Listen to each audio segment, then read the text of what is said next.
नमस्कार। राजकीय महाविद्यालय झाड़ू के यूट्यूब चैनल पर आपका स्वागत है। आज हम पढ़ेंगे बीए द्वितीय वर्ष के प्रश्न पत्र द्वितीय में भारत में जाति संबंधी अस्मिता एवं जाति व्यवस्था। जैसे हम जानते हैं कि समाजशास्त्रियों में सामाजिक अस्मिता के अध्ययन का केंद्रीय स्थान रहा है तथा इस रुचि ने समाजशास्त्र के विकास में महत्वपूर्ण भूमिका निभाई है।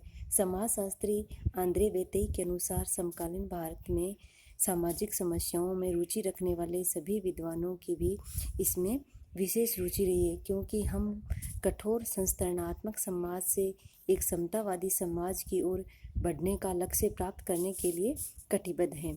असमता का अध्ययन एक संरचनात्मक यथार्थता के रूप में किया जाता है। भारत में सामाजिक स्तरीकरण का आधार मुख्य रूप से जाति व्यवस्था रहा है और जाति घनिष्ठ रूप से वर्ग एवं शक्ति से संबंधित रही है। उच्च जातियां केवल संस्करणात्मक दृष्टि से ही उच्च नहीं थी, बल्कि आर्थिक दृष्टि से भी वे उच्च होती थी तथा शक्ति की दृष्टि से भी उनका स्थान सर्वोच्च होता था। आज जाति के इस पहलू में परिवर्तन हो रहा है और भारत में पाई जाने वाली अस्मिताओं में जाति का महत्वपूर्ण स्थान रहा है। जाति व्यवस्था भारतीय सामाजिक संरचना की एक अनुपम एवं बहुचर्चित विशेषता है, जो कि हिंदू धर्म द्वारा पूर्णतः अनुमोदित है। रोनाल्ड सीगल के अनुसार ये जाति का व्यापक महत्व है, जो कि अन्य किसी भी चीज़ से कहीं अधिक भारत का चरित्र चित्रण करता है। भारत में आज जाति के सार्वभौम है। ये व्यवहार में अत्यधिक हिंदू है, परंतु ये मात्र ऐसा नहीं है। मुस्लिम, ईसाई, यहूदी सभी विभिन्न मात्राओं में इसके प्रभाव से आगे प्रस्त हो गए हैं। ये तो भारत में स्वयं जिंदगी का मौलिक लय है। ऐसा कहा जाता है कि भारत की वायु में जाति है। जो भी यहाँ पर सांस लेता है, जाति के तत्व उसमें प्रवेश कर जाते हैं। इसी प्रकार कोनिंग ने कहा है कि जाति की प्रतिष्ठित भूमि भारत है। जाति व्यवस्था एक वह केंद्रीय धुरी है जिसके चारों ओर सदियों से भारतीय समाज गतिमान रहा है। भारतीय सामाजिक संरचना के केंद्र में भी यही विराजमान रहा है। जाति और धर्म के संदर्भ बिना भारतीय समाज को हम समझ नहीं सकते।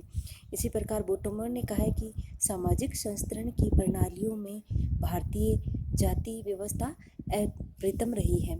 ऐसे करने का तात्पर्य न तो ये है कि संस्करण के अन्य स्वरूपों से ये पूर्णतः अतुलनीय है और न ये कि जाति के अन्यत्र कहीं स्रोत नहीं मिलते हैं। इस प्रकार मजूमदार एवं मदान ने कहा कि हिंदू सामाजिक संरचना की सबसे अधिक चर्चित विशेषता उसकी जाति संस्था है या उससे अधिकतर जाति व्यवस्था है। विश्व के अन्य हिस्सों में भी जाति व्यवस्था पाई जाती है, लेकिन भारत में जिस प्रकार की व्यवस्था पाई जाती है वह अपनी कुछ अनूठी विशेषताओं के द्वारा ही जानी जाती है, न कि उन विशेषताओं द्वारा जो कि अन्यत्र जाति संरचनाओं में विद्यमान है। अब हम हिंदू जाति व्यवस्था के आधार पर जाति की परिभाषा एवं उसके लक्षणों की चर्चा करेंगे। जाति की परिभाषा एवं अर्थ। जाति शब्द अंग्रेजी भाषा के शब्द कास्ट से बना है, जिसका सर्वप्रथम उपयोग 1563 ईस्वी में ग्रेसिया डी ओर्टा ने किया था। ग्रेसिया डी ओर्टा के अनुसार लोग अपने व्यक्तिगत व्यवसाय को परिवर्तित नहीं कर सकते हैं। इस प्रकार जैसे एक जूते बनाने वाले एक ही प्रकार की जाति के लोग होते हैं, जैसे मोची है, लुहार है, सुनार है, कुम्हार है। इस प्रकार अब्बे डुबोई ने कहा कि उनका मत है कि कास्ट शब्द यूरोप में किसी कबीले या वर्ग को व्यक्त करने के लिए उपयोग में लाया जाता है। इसी प्रकार A.R. वाडियर ने कहा कि कास्ट शब्द लैटिन भाषा के कास्ट से मिलता जुलता शब्द है, जिसका अर्थ विशुद्ध प्रजाति या नस्ल होता है।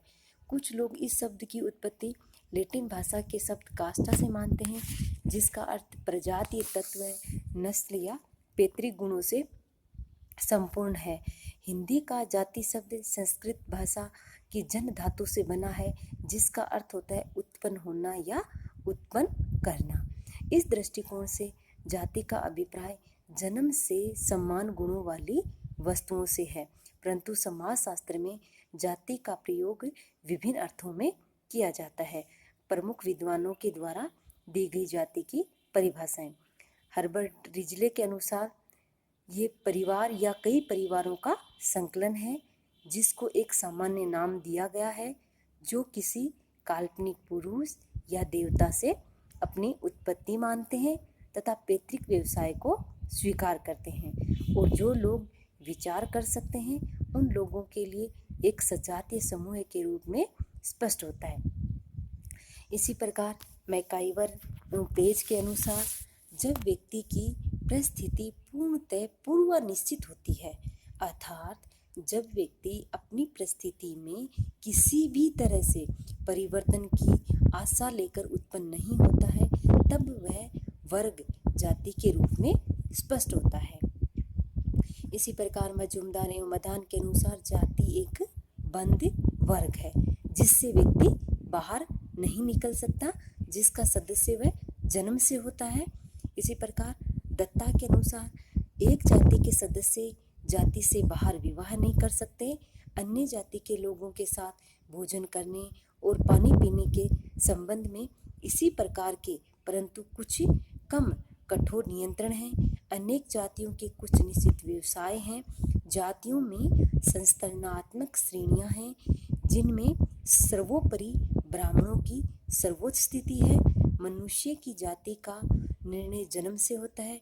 यदि व्यक्ति नियमों को भंग करने के कारण जाति से बाहर न निकाल दिया गया हो तो एक जाति से दूसरी जाति में परिवर्तन होना संभव नहीं है। इसी प्रकार गुल्ले ने कहा कि जब कोई भी वर्ग पूर्णतः वंशानुक्रम यानी पीढ़ी जाति की परिभाषाओं के आधार पर हम इस निष्कर्ष पर पहुंच जा सकते हैं कि जाति का पद व्यक्ति को जन्म से प्राप्त होता है तथा जाति की सदस्यता केवल उसमें पैदा होने वाले व्यक्तियों तक ही सीमित होती है।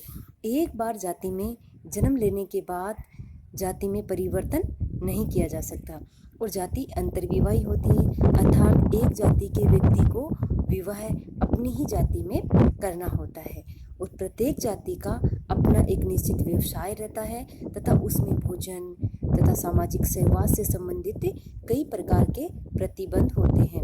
यदि इन परिभाषाओं का हम विश्लेषण करें तो समकालीन भारतीय समाज के संदर्भ में किया जा सकता है, तो हम ये ज्ञात होता है कि ये समस्त परिभाषाएं आधुनिक युग में जाति का यथार्थ चित्रण प्रस्तुत करती हैं। अभी तक किसी वास्तविक सामान्य परिभाषा की प्राप्ति नहीं की जा सकी। वास्तव में समाजशास्त्रियों ने जो जाति की परिभाषाएं देने की अपेक्षा उनकी परिभाषाओं का ही विवरण प्रस्तुत किया है। इस प्रकार जी.एस. मुरे ने कहा है कि मुझे ऐसा प्रतीत होता है कि विषय की जटिलता के कारण परिभाषा देने के हर प्रयास असफल होना निश्चित है। वहीं दूसरी ओर इस विषय पर बहुत सा साहित्य इस जाति शब्द से ही की सुनिश्चितता के अभाव के कारण क्षत विक्षत सा पड़ा है। अब हम जानेंगे जाति व्यवस्था के लक्षण। अगले अध्याय में हम जानेंगे जाति व्यवस्था के लक्षणों को। अलग अलग समाजशास्त्रियों ने अपने अपने तरीके से इसे डिफाइन किया है। धन्यवाद।